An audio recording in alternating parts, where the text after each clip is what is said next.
Good morning to each and everyone. My name is Richard Joemar Avelogorta, and I'm the reporter for today. Our topic is shielded metal artwork. What is shielded metal artwork? So, a fusion of welding process that uses a consumable flux-coated electrode to create an arc between an electrode and the workpiece. Molten metal travels from the electrode via the electrical arc and is deposited into the workpiece. The flux coating is also melted and it surfaces on top of the molten weld pole in the form of slag. So, ang SMAW is isa sa ka welding, bali mag-welding sila na nagkuanan pa-consumable and flux-coated electrode to create an arc between the electrode and the workpiece. It is also known as manual metal arc welding or MMA or IMMAW. Flux-shielded arc welding or informally as stick welding. So nagamit sila ng welding rod and machine na welding. Kibali ang welding rod ibutang dito sa murag clip ng welding and a negative nandiyan iputang sa imo tag weldingan or weldingonon. Pagtupa daw nandiyan John welding rod na taglaw sa ato bakal na jay negative nan kwan sa imo welding, mag-create sila ng flux coated electrode or arc between the electrode and workpiece. So who invented SMAW? Nikolai Gavrilovich Slavionov was a Russian inventor who in 1888 introduced arc welding with consumable metal electrodes or shielded metal arc welding. The second historical arc welding method after carbon arc welding invented early by Nikolai Bernardos. So, jay bazadaan nag-invent ng carbon arc welding which is si Nikolai. But isa tag-improve ni Nikolai Gavrilovich into modern or dito na sa arc welding consumable electrical electrodes. Basic hand tools and equipment. Measuring tools. Pole push rule. This flexible rule, usually inches wide and 72 inches long, which may be used for measuring curved irregular surface. So, sa pole push rule daw is a flexible rule na nag-wide na 72 inches long. Gamiton sila sa mga curve or irregular surface doon di ko pantay. Steel tape. Similar to a steel tape rule, except for its flexible number of feet that are marked in the tape. It is 3 by 8 inches wide and available in length from 25 to 100 feet. So, mas taas-taas sa pull push na 72 ra. Sa mas habars 100 feet and kahaba. Steel roll. It is made of tempered steel about 1/8 inch thick and 0.00 inch wide from 6 to 12 inches, and the same style may be available in length from 1 to 48 inches. So mubo rollers da. Vernier caliper, a precision measuring instrument used to measure the inside, outside the diameter as well as depth of hole and slot. So as you can see, duha ka kuan adto gamay sa internal or kung volt and sa suyod nan volt and mesuroniza ang kahawag nan lingin nandyan sa suyod na volt and external and dyan sa lugwa ani sa mesuron.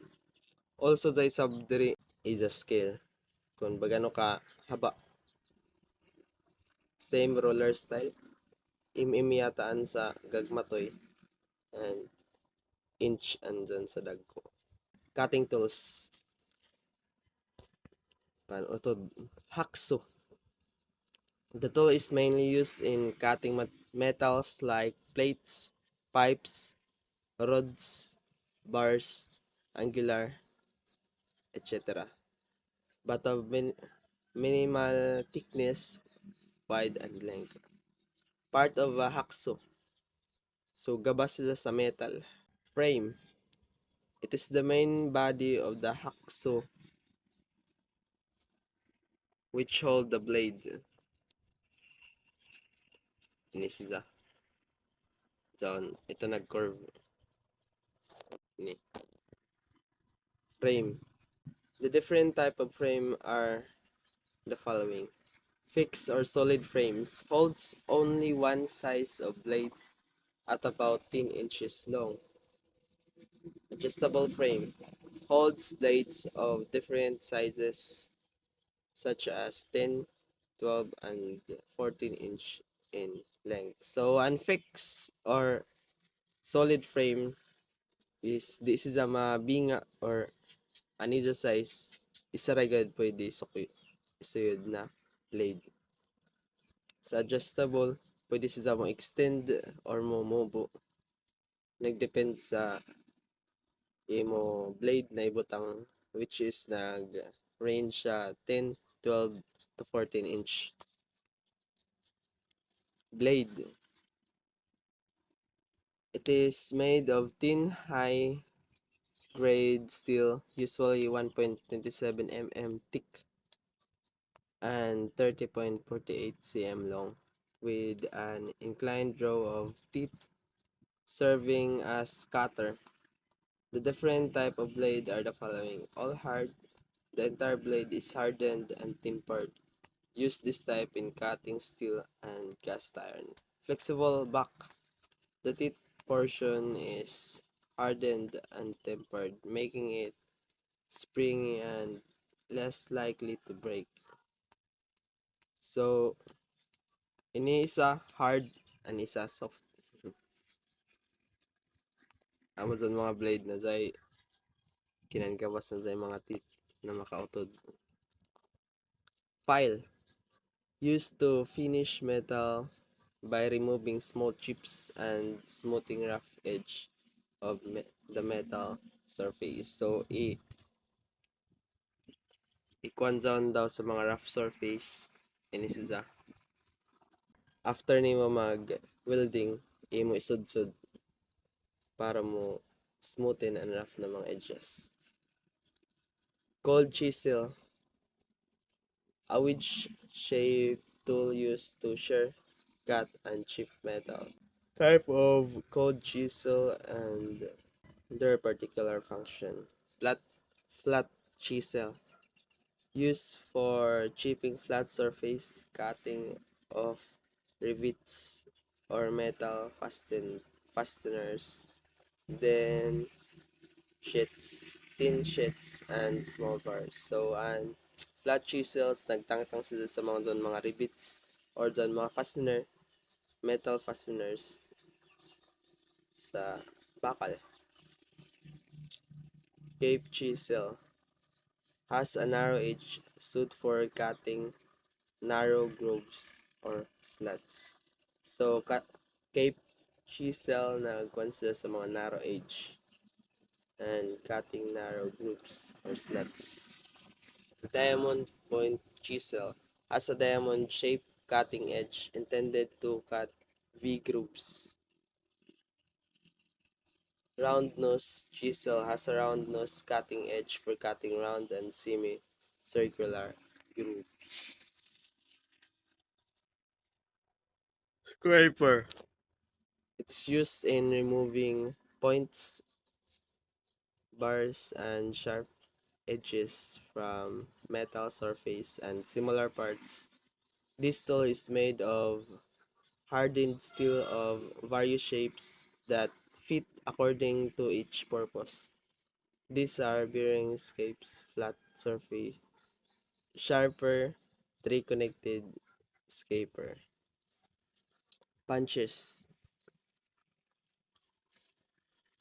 are used for permanent marking on the surface of metal. So, si saan amor si sa ballpen bat sa metal sa gamito na mo mark or muduyot mukagis sa metal. The different kind of punches are prick punch, small centered punch, which is also known as a layout puncher. Its point is placed an angle of 30 degrees. So done first,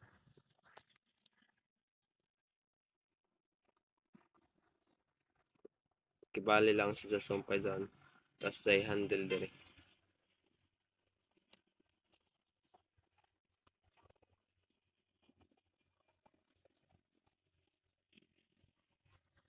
Nga na siya.